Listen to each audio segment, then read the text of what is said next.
morning. Good morning. How is everyone? Welcome to Coffee Talk Tuesday. Yeah.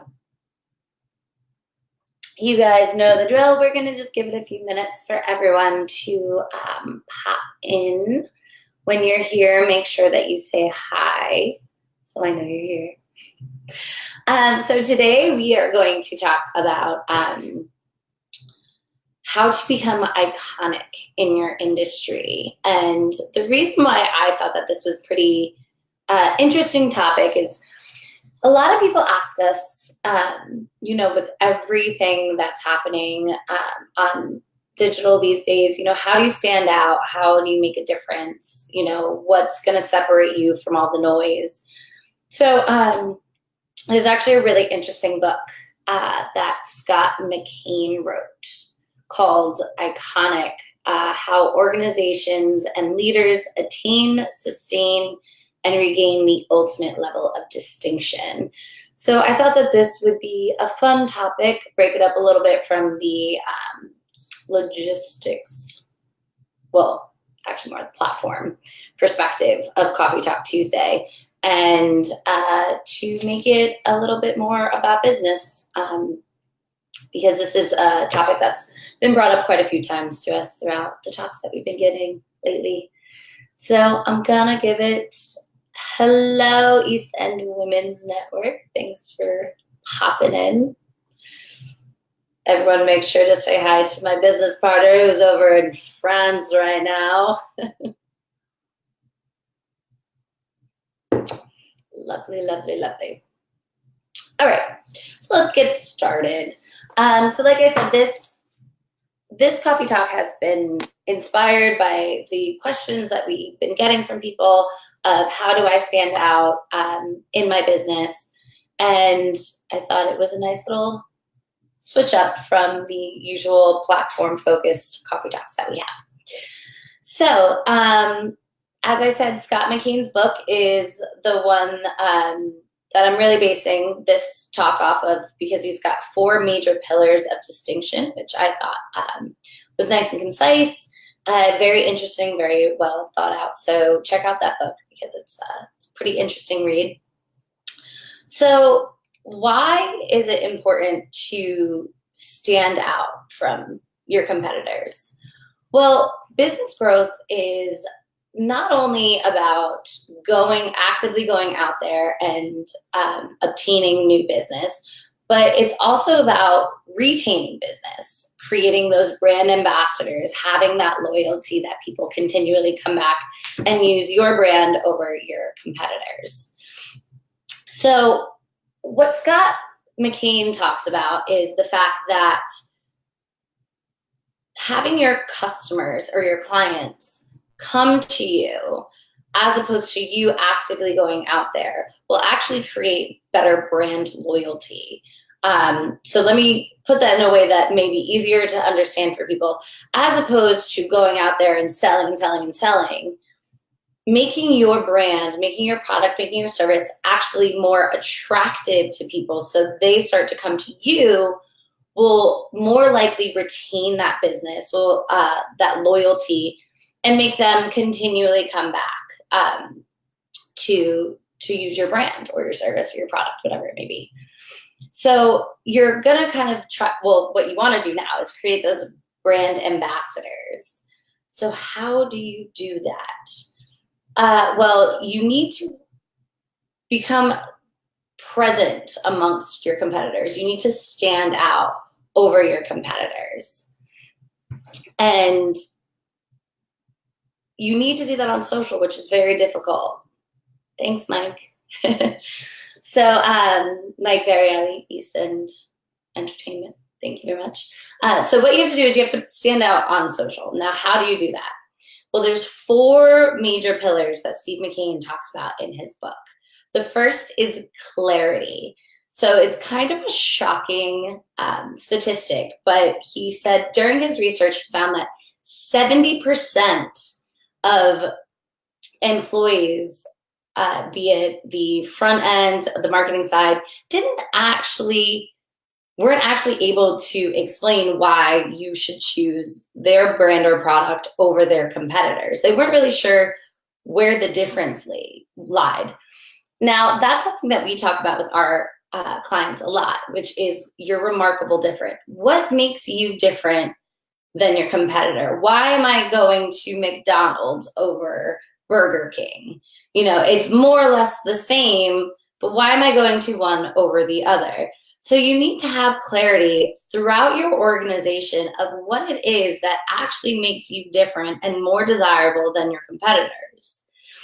You need to make sure that they know how to portray that, especially in your marketing department, that they know why someone should choose your brand over someone else.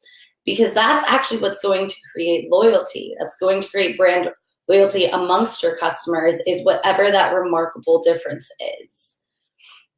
So the first step is having clarity throughout your company, but then also portraying it to your target market, to your customer base.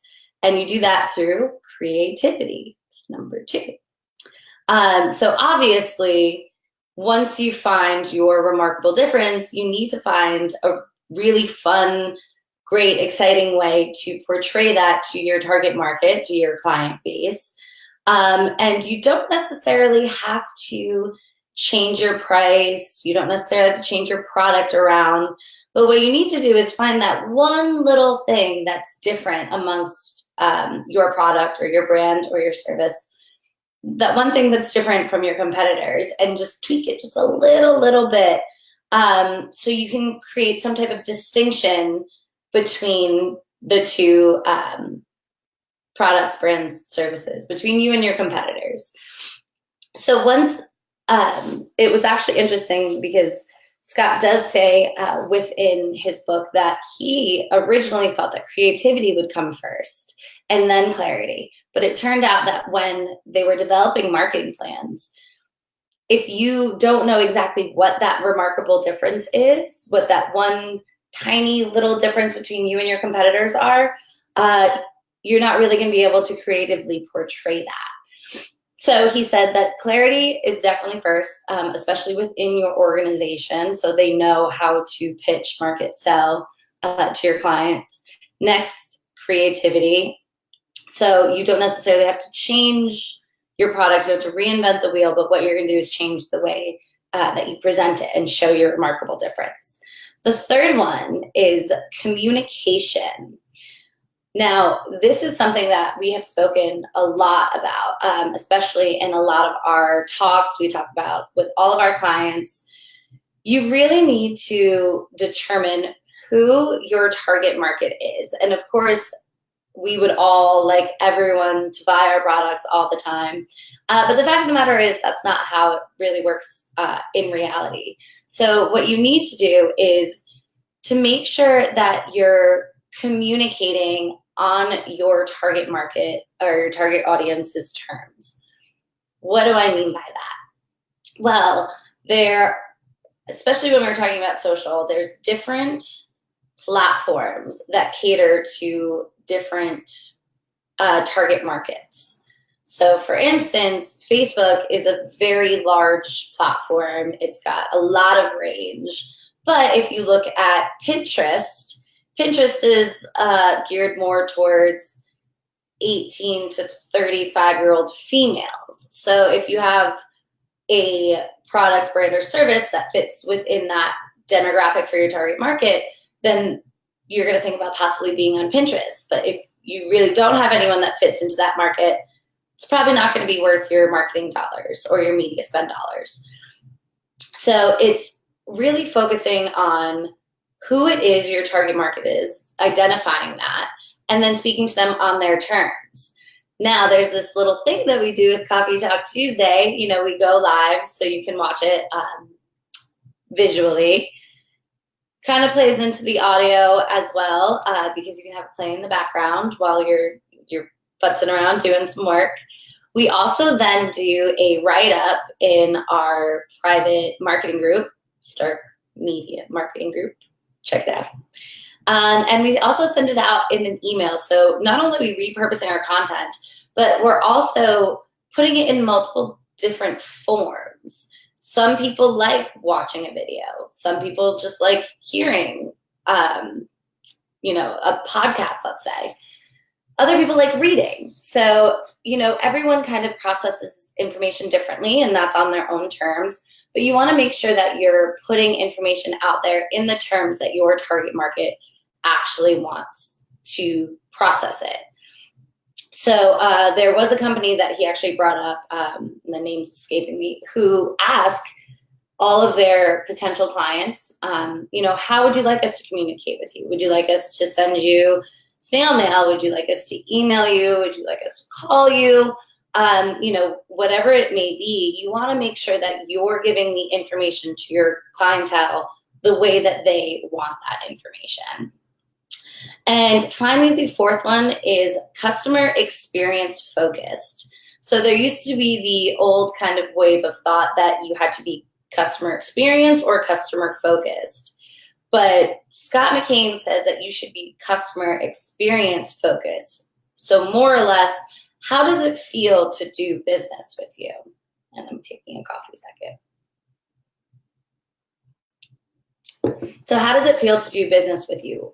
If there is an issue amongst your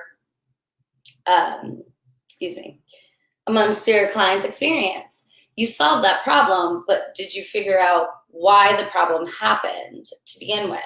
So making sure that the customer experience is satisfactory, but that you're also focusing on the client's needs and the wants. So if there is a problem, obviously you want to rectify it, but then you also want to establish what caused that problem and make sure that that doesn't happen again.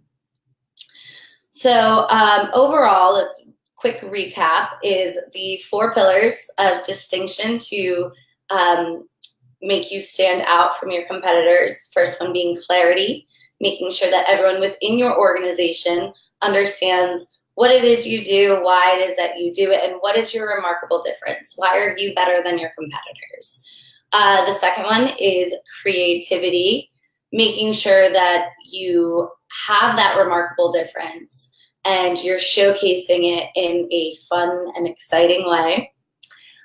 Third one being communication, that you are getting your information out there to your target market in the sense or in the way that they want to perceive it. And finally, customer experience focus, making sure that start to finish, that experience is seamless, and if it's not, making sure you rectify the situation and identify what happened, what caused an issue, to make sure that it doesn't happen again and everyone's happy in your client base.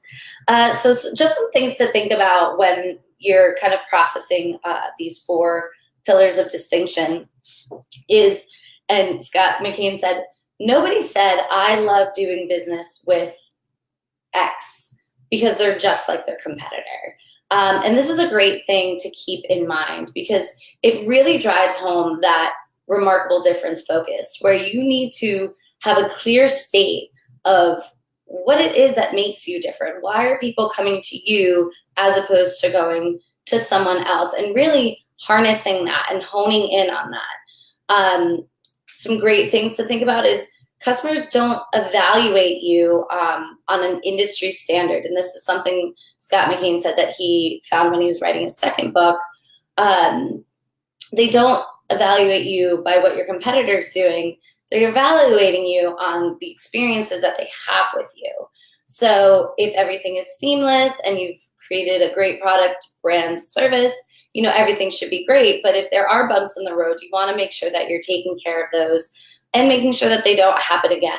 So this way, every experience that this customer has with you is a satisfactory one.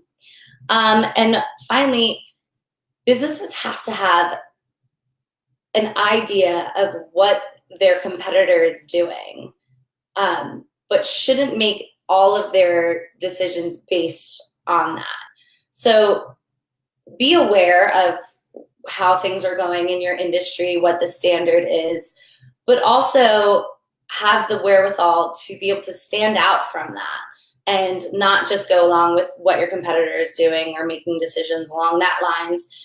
take that information and really think about how it is that you stand out from what your competitor is doing and showcase that, because that is what is going to make you more attractive to your potential client base. You're legitimately just telling them, this is why you should choose me over my competitor. And that is what's going to more or less make them passively on your part, but actively on their part, seek you out and become loyal customers to you, because now they are drawn to your company, who it is that you stand for, why they're choosing you over their competitor. So once again, everyone, thanks for tuning in to Coffee Talk Tuesday. We love to hear your feedback, so please make sure you like, comment, share. Tell your friends about Coffee Talk Tuesday so they can learn something too. Don't forget to check out our private Facebook group, Stark Media Marketing Group, where we have little chit chats after Coffee Talks and just kind of talk about what's going on in the digital marketing world.